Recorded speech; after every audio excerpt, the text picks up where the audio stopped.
Hoy le informamos a usted que fue capturado el señor Valdemar Lorenzana en El Jícaro, El Progreso, y es una de las personas que está señalada de trasegar droga desde Guatemala rumbo a México y Estados Unidos. Está señalado por Estados Unidos y él sería extraditado si finalmente las autoridades judiciales aprueban ese proceso de extradición.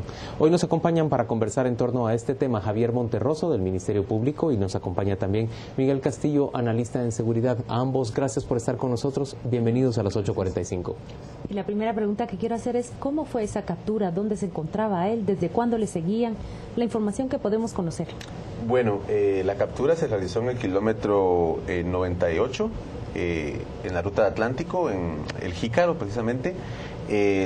El señor Valdemar Lorenzana se conducía en un pick-up. ¿Él iba manejando?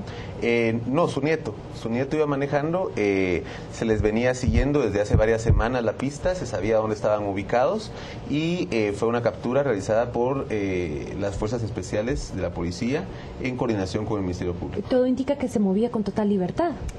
Así es, definitivamente las personas de este tipo están acostumbradas a moverse en el país con total impunidad. Eso permitió de alguna forma también que se le siguieran los pasos y se le capturara.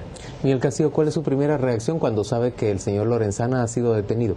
Bueno, creo que deberíamos de referirnos al 20 de abril cuando la prensa guatemalteca indicaba que habían sido removidos todos los grupos, los agentes de policía de la zona oriental del país.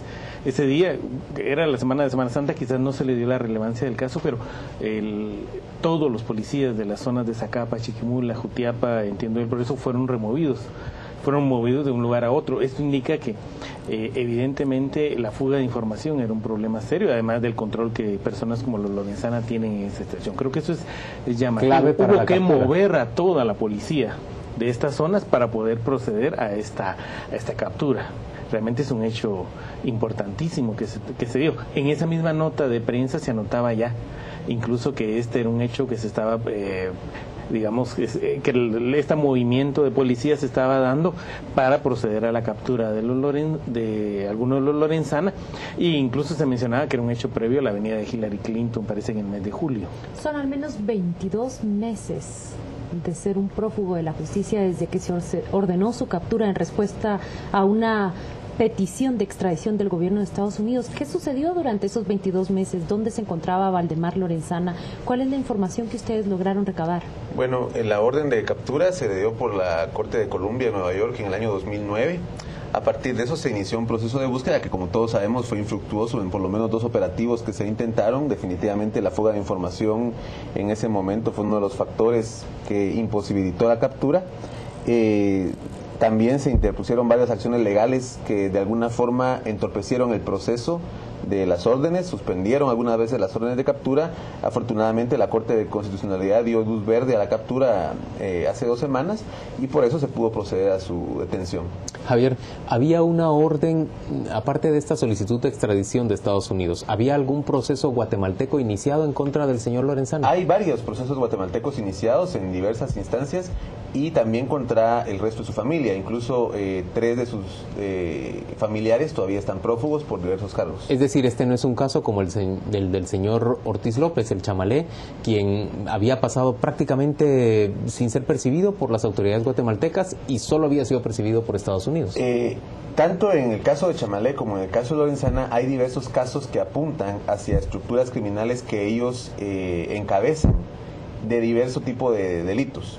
La orden de detención de ambos es por el delito de narcotráfico, pero en el sistema de investigación que nosotros tenemos hay varias hipótesis y varias líneas de investigación en diversos temas, asesinatos, temas vinculados con narcotráfico, que apuntan a esas 2 estructuras. Entonces no eran ningunos desconocidos para el sistema de justicia guatemalteco. Absolutamente, todos sabemos que los Lorenzana, al igual que otros apellidos famosos de otros conocidos narcotraficantes, pues son de Vox Populi en Guatemala. Y entonces, ¿cómo interpretamos eso, Miguel?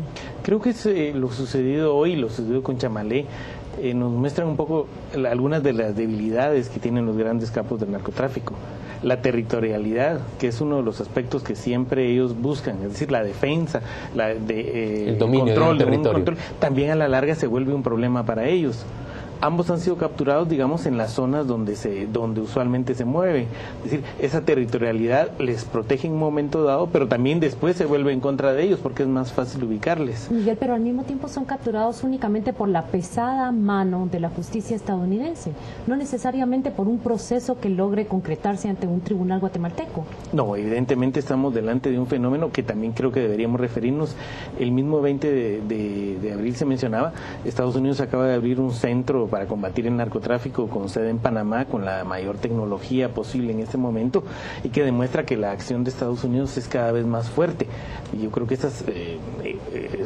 valioso lo realizado por las autoridades guatemaltecas, pero evidentemente esto no se da sin el apoyo, por lo menos logístico y de inteligencia, de las fuerzas norteamericanas. Javier Monterroso, ¿tiene algo que decir? Sí, definitivamente ahí quisiera intervenir porque esta captura, por lo menos el acto de la captura y el traslado, se ha hecho por fuerzas guatemaltecas. Definitivamente hay un caso abierto en Estados Unidos y eso genera de alguna forma presión sobre la justicia guatemalteca, y también habríamos que evaluar las garantías que se cuenta para juzgar a estas personas aquí, pero la captura sí fue hecha y coordinada por autoridades guatemaltecas. Javier Monterroso, ¿cuál es la expectativa que se tiene del futuro del señor Lorenzana? Pues en estos momentos mismos está haciéndose una audiencia ante un juez de turno y esperamos que sea extraditado lo más pronto posible. ¿Qué sucede con el resto de su familia?